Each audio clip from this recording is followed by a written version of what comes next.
For today's ulam, tayo po ay magluluto ng ginisang munggo na may konting sabaw. Ibabad na po natin ang munggo ng mga ilang oras para mas mabilis siyang lutuin. Ang gagandahan po ng ulam na to ay napaka-healthy nito, and then kahit hindi ka magkanin, napakasarap kumain ng ganitong ulam. At syempre may mga iba na bawal nitong kumain. So, kunti lang pang kakainin natin ito, or huwag na lang tayong kumain or magluto ng ganito pag bawal sa inyo. So, ayun na nga. Kahit hindi Biyernes, magluluto tayo ng gantong ulam.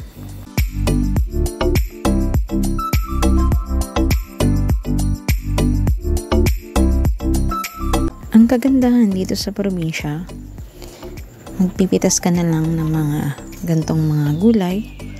Madali lang siyang tumubo or magdahon. So, yung magpipitas lang tayo ng konting dahon ng malunggay, ang ating superfood na gulay. At kung mapapansin nyo, napakaraming mga gulay-gulay dyan sa paligid. May papaya, may alugbati, may talbos ng kamote.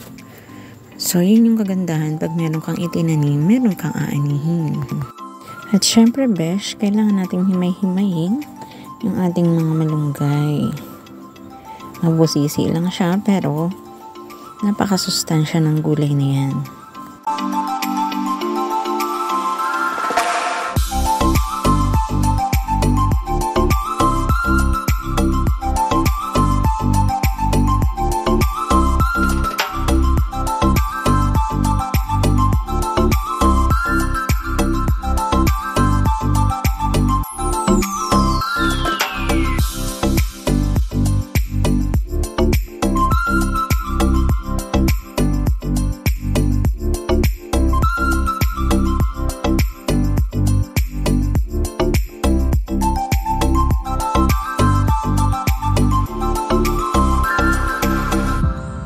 Ayan, matapos kong pakuluan yung munggo kanina,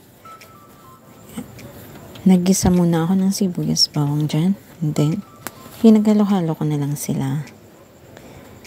And then, pakukuluan natin siya ng konting oras na lang. Then, after nyan, ilalagay natin yung ating chicharon. So, optional lang naman yan, besh.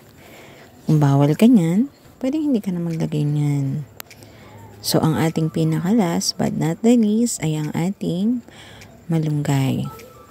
So, konting minuto lang yan or segundo lang, luto na ang ating malunggay. Salamat sa panonood. Hanggang sa muli!